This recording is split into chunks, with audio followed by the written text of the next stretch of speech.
Jeff Bollig is a perfect example of someone who has matched talent and passion with a career. He's currently Director of Marketing and Public Relations for Acendas Travel, but he's also an author, director for the Kansas Sports Hall of Fame, and you can even see him on television during every KU men's basketball game. I'm excited to welcome Jeff Bollig to the Future Success Podcast. Chuck, it is great to be with you. Well, Jeff, I don't even really know where to start. I'd like to hear about your current role, but there's so many things you've done. I think the most appropriate place to start is your background. Tell us about growing up in Hays and how you developed an interest in sports and journalism and everything that you've done. Yeah, well, you cut me off at any point, Chuck. Grew up in Hays, Kansas. Great community, enjoyed it tremendously. A lot of little league sports. We had a college, Fort Hays State University. We had 2 high schools, so there was a lot of athletics going on. And I just gravitated to sports, and I was very fortunate. Our broadcaster at the time was Bob Davis, who became KU and then the Royals broadcaster. And Bob came to Hays in the late 60s, just about the time I was a young kid, but I started listening to the radio a little bit. And I was just enamored with the way he described the action. And my dad loved sports as well, so I'd go to all those games with him. So I guess the love of sports started at a very young age, and I had people in my life who kind of fueled that. And we also had a daily newspaper, the Hays Daily News, and then the Wichita Eagle on Saturdays. And I just loved reading sports stories and box scores, and one thing led to another. And pursued journalism in high school, was the editor of our paper, and went to Fort Hays State as a freshman because they had a great journalism teacher by the name of Dave Adams. And I really wasn't sure what I wanted to major in. I took broadcasting, I took journalism, and I took some poli-sci, and I really enjoyed Fort Hays. Tremendous school. I can't say enough about it. But at the same time, I knew everybody in Hays. My parents knew my teachers. It was time to spread my wings, so I went to KU and decided to major in marketing after talking with some counselors, and I got a minor in communications, or journalism, actually.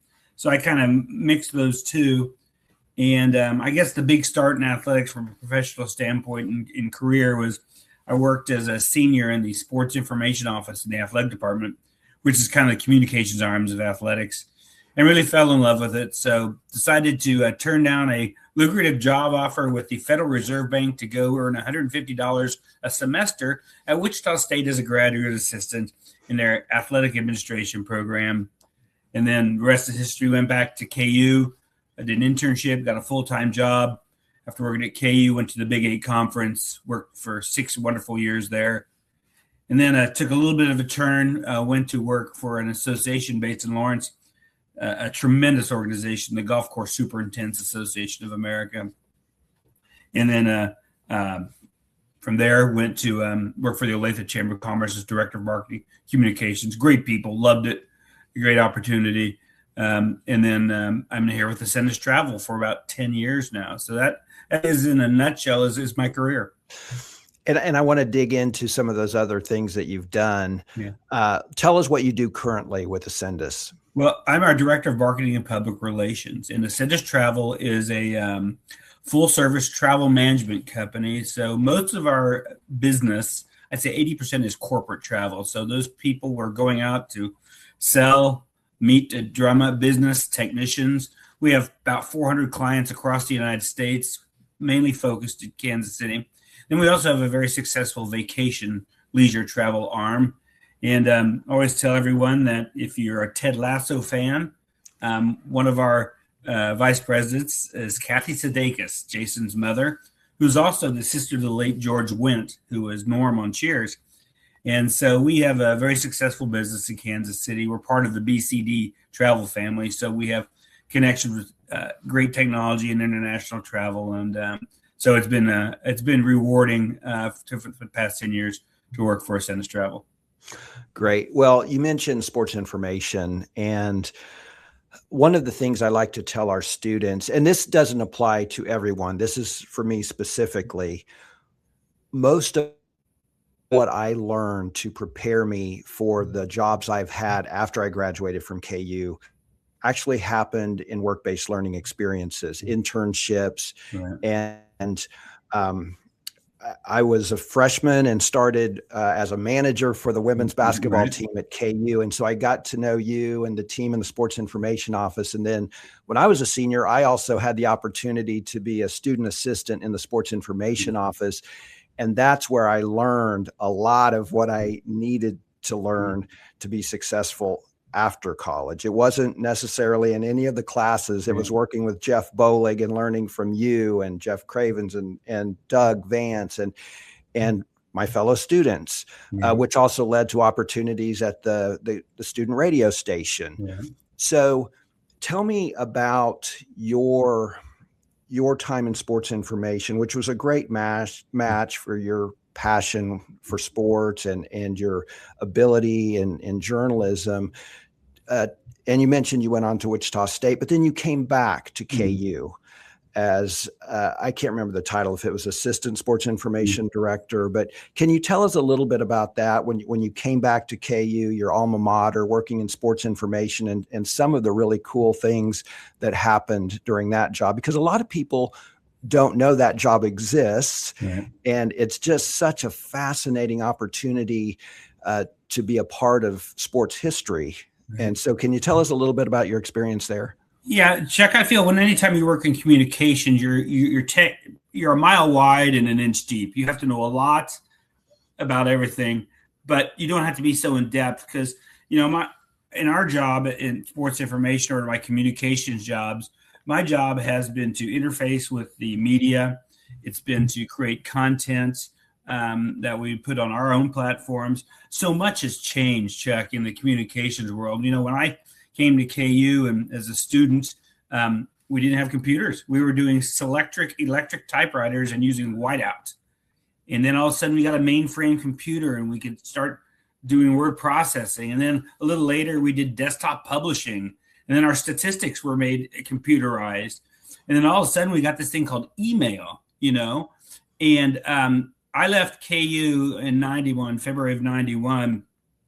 We didn't have a website. They really didn't exist. It was the earlier mid 90s when people started getting them. So just think of the ability to do your job and to serve the mission of the athletic department of the university with tools that have changed. And you're so right.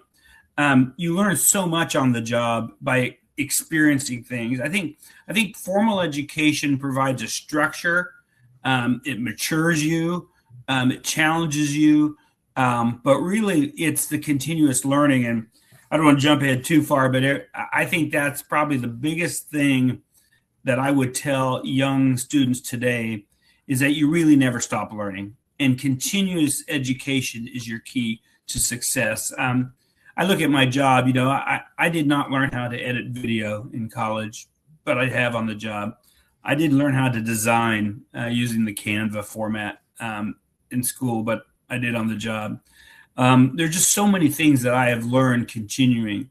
And not only is that important to be successful in your job, but to advance in your careers as well. But the sports information field, like I said, we were the communications arm of the athletic department. So we had that, what I would call administrative communication, news release about budgets, coaches hirings, coaches firings, that kind of stuff. And then you had about the sports. You had, statistics. You did media news conferences. You had around the game. You had the media services as well. And it was the time I was in, and Chuck, you were there as well as a student. Was really an interesting time for Kansas. We hired a new football coach by the name of Glenn Mason, who came from a big time program at Ohio State and really had. Really built the program. You go way back, but he added a lot to the program and got us back to bowl games. So I'm always appreciative of what Coach Mason did.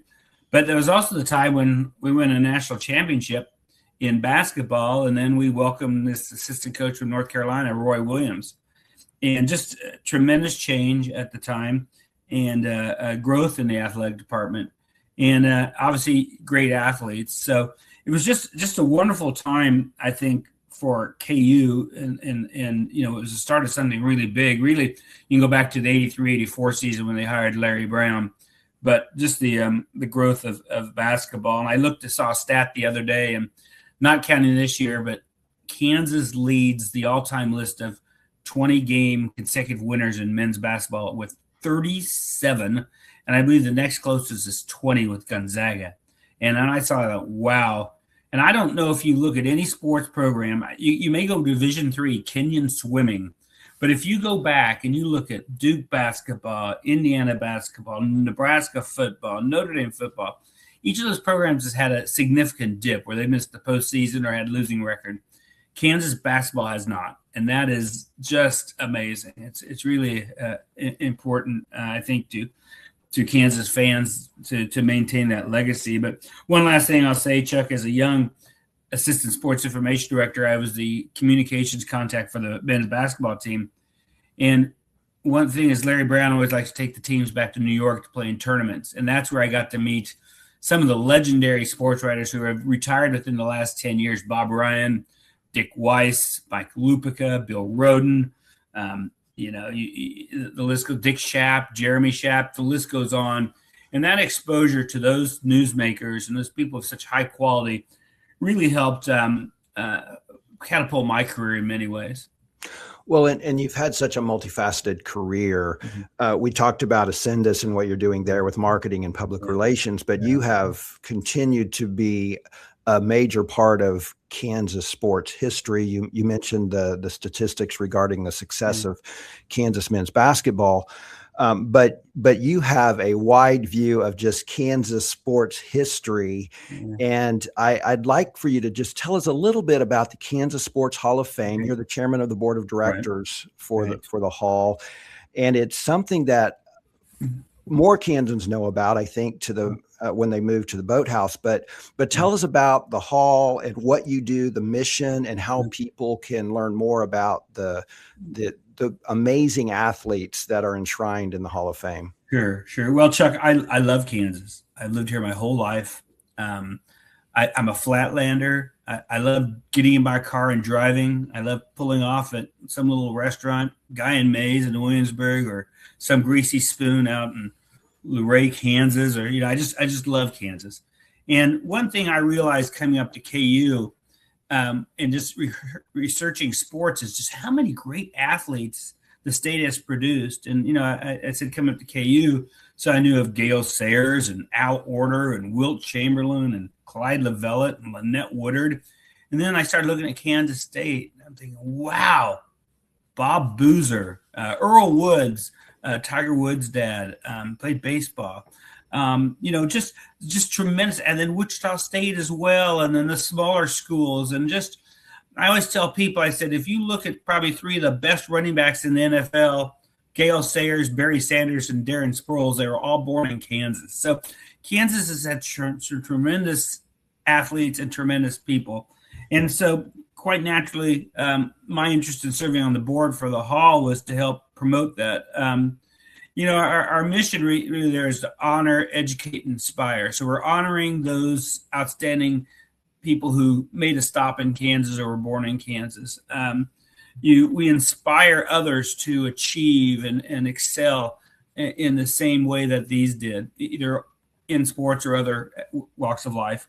And then it's to educate people on our great state and the people. And so that's certainly the mission. And we do a Hall of Fame induction every year. And it was formed in 1961 by the Kansas legislature in association with the Centennial. And I will say the early years, they did not always select induction classes. So, in my feeling, we need to ramp it up a little and start inducting a few more people each year because, religious years we didn't select people. And I feel you should induct people as much as so they enjoy it. You don't want to wait till they pass away. So this year we're going to do events in Kansas City and Wichita, and we'll have larger classes only because the great nominations that we had and the votes that we'll be receiving. And we're going through the voting process right now. But so we do, like I said, the induction ceremony. We have some programming we're looking at, a speakers bureau, looking at maybe a scholarship program. We are self-funded, so that's a challenge, and we're looking at ways to fund as well. But the board has people from all over the state, all walks of life, and they help us, select the nominees, and then we vote, and then we put together a good event. A couple years ago, we focused on Olympians. So of the 12 inductees, 9 had Olympic ties, and our welcoming speech was from none other than Billy Mills. And the younger people may not remember Billy Mills, but he's the only American to win the 10,000 meters in the Olympics male. And I don't know if there's any more stirring 1 or 2 minutes of sports than the last lap in Tokyo of Billy Mills coming from 4th place to win that event. And nobody knew who he was. Nobody knew who Billy Mills was. And here's a young man who went to Haskell and then went to University of Kansas and overcame diabetes. And at 88 today is an amazingly active person, tremendous. And those are the kind of people that make Kansas. And I feel it's my job as a volunteer to help spread that word. Well, another way, you mentioned two of the goals of the Hall of Fame are to educate and inspire. And in your own personal life, you've been able to do that in several ways, but as an author, you have been able to tell some really cool stories in partnering with others. You've written, I don't know how many books on Kansas basketball. 4 right now. Yeah, okay. 4 books totally. I know Bob Davis, the late, great Bob Davis. You worked on the book with him, and then Jeff Geldner, 1988 KU National Championship team member. Yeah. So tell us a little bit about that process and being an author and telling the story of some of these really interesting people and programs. Yeah, I'm kind of an accidental author. I did like to write when I was at KU, program features, video scripts and such. So I like to write. Then we were approached, Doug Vance, my former boss, your former boss, was the SID at Kansas. And we were approached, Allen Fieldhouse was approaching its 50th anniversary. And a publisher approached us and the university about making this a big blowout event. And so, Doug and I in a weak moment said, sure, we'll write that book. And, there had been a lot written on Allen Fieldhouse, but nothing compiled in a book form. And I have to tell you, Chuck, it was an amazing opportunity for us and to talk with so many different people. I interviewed Norm Stewart, get the opponent viewpoint. I interviewed Tim Jankovich, who was an assistant at Kansas, but played at Kansas State. He talks about growing up in Kansas City after they moved from Gary, Indiana. And I sat in Allen Fieldhouse talking to Tim about it, and he walked me up to the seat where he and his dad sat for the very first time for an NCAA regional game with the great Oscar Robertson was playing. So he was just so I got to talk to so many different people. And then, of course, Warren Corman, the architect. He was a student or apprentice architect at the time. And unfortunately, Warren just passed away recently, I believe, was close to 100. But Warren tells such great stories, and he had so much pride in Allen Fieldhouse. And just the things about Allen Fieldhouse that made it unique with the dirt floor that they had to wet down every day so the dust wouldn't get everywhere. It was really built as an armory for ROTC drills because they couldn't get any steel. They built it during the Korean War, and they had to use secondhand steel. And how they got that steel is an interesting story as well. We can do a whole different podcast on Allen Fieldhouse, but it was a great opportunity. Learned a lot, met a lot of great people. It was a world record. Jim Ryan set a world record in the 800-yard run, and then 2 hurdlers as well set world records. And then so that was very fun. And then we followed that up with a book, What It Means to Be a Jayhawk. Doug and I wrote it, and they were short stories about Jayhawk legends. And the publisher of that book had a series, really they were football books. So they did one for Notre Dame and Alabama and Texas. And we said, if we're going to do a book on Kansas athletics, it's got to encompass everybody. We've got to tell Lynette Woodard's story. We've got to tell Jim Ryan's story. We've got to tell, Evelyn Hammers, the tennis, female tennis player. So we did about 50 of those short stories, and that was fun. and it really spoke to the great people at the University of Kansas. And then I partnered with Bob on the book. Growing up with Bob, it's interesting. I hung on every word he said, and he was on radio all the time because he did coaches shows, he did all the games. But I never met Bob at Hayes, and I left when I was 18 or 19 to go to KU, which ironically he left the same year to take the job at KU, but got very close to him afterwards. I always felt I was close to him. He just didn't know it. And Bob, a tremendous storyteller, a tremendous person, and just learning those stories. His dad did minor league baseball in Independence, Kansas. He was the reporter and the PA announcer. And at Independence was the Kansas, Oklahoma, Missouri, and Arkansas KOMA League. And it was rookie ball, Class D. And the shortstop for that team was a young man, a 17-year-old by the name of Mick Mantle. We knew him more as Mickey. But Bob tells a story about meeting Mickey Mantle when Bob was 4 or 5 or 6, around there. So that was a great book. And then the opportunity to do the book with Jeff Geldner was fun because I'd known Jeff. I worked as the basketball SID. I was not that much older than him. And Jeff's story is one of truly thanks and appreciation and overcoming some battles of his health and financially and personal life. So it was fun to do that book, a little bit different. Sometimes you do a book, not so much to sell. I'm not a Michener or a Grisham. You don't do it for the money. If you did, you'd have to have your head examined. But it's really the opportunity to do a project and complete it and feel good about it. And each book was a little different. So they were fun to do. Is there a single site or place where people could get these books online? Yeah, Amazon has them. If you would search like Beware of the Fog, 50 Years of Allen Fieldhouse, or Bob Davis, The Dream is Real, or What It Means to Be a Jayhawk, or the Jeff Geldner story, Without You, people could find them. Great. Well, and we're getting close to the end, but I know you've still been able to stay connected with KU athletics, because every time I watch the Jayhawk men's basketball team, I see Jeff Bollig sitting at the table. So can you tell us what you do with KU men's basketball in the athletics department? Yeah, Chuck, it's really top secret. I have to no.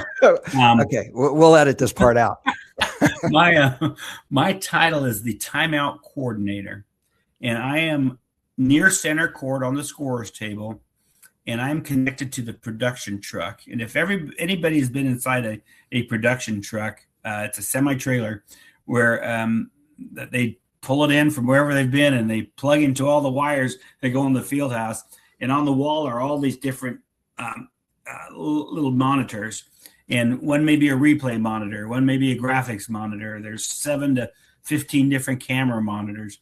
And so the producer really doesn't have a great view of the game as a whole. He has a monitor there, but it's tough for them to get a feel. So I am the eyes and the ears of the producer. And one of my jobs is make sure the game starts on time and we get to commercial on time and we get back. We don't start playing before we do that. And it's very simple, but it can be very strenuous and nerve-wracking, because they are going to commercial in New York. Then they may be going to studio in Charlotte, and there's a rush to get spots in. And if you miss a spot, you're costing millions of dollars that the networks lose out on. So my job is just to be the eyes and the ears of the producer out there. So, if someone gets hurt, I say, get a camera underneath the basket. Somebody twisted an ankle. I look at their graphics to make sure everything is accurate.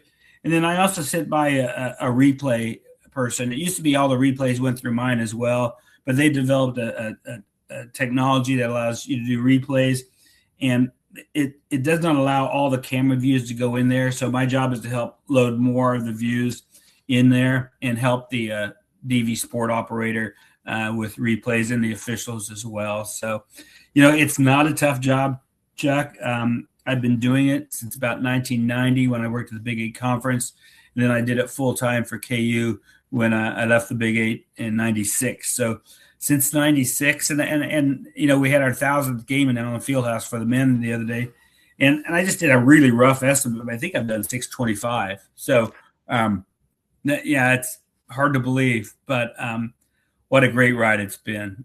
Tremendous. Everybody asks me, top games, and I just start writing down the list. It's hard to stop. Right. Well, you mentioned earlier in the podcast that students need to be continuous learners. Is there another piece of advice you would give our students related to seeking their career paths or just Yeah. success? Yeah, one thing I would do, and I'm going to steal a line from Ted Lasso: be curious, right? Be curious.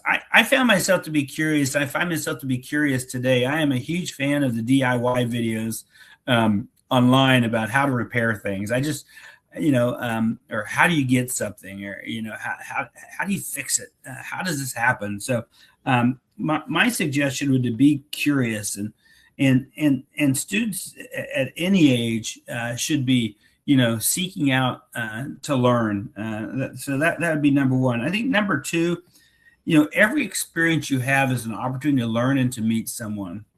And I'll never forget, I was at KU, and they asked me to help if I want to help time a swimming meet. Well, I was not a swimmer. The pool was hot, but I went over there and I met a person in Kansas City who actually worked for a company that interviewed me for a job, and I decided not to take it. But it was a great opportunity to meet people, and at the same time, you learn. And so, one thing I would suggest is never turn down an opportunity to do an event that even maybe out of your comfort zone, but you'll learn. And that gets to volunteering a lot. I always say young workers, when they get that job and they're maybe single and they have a little extra free time, big brothers, big sisters, boys and girls club, join an association or a profession. I do a lot of foundation work and volunteer work as well, some other things. And it expands your horizons, and it creates a network for you as well. So I guess in a nutshell, to my suggestion would be to don't pass up experiences. Build your network and leverage your network, and be curious. Great. Well, thank you, Jeff Bollig, and thank all of our listeners for watching. May all your future success start now.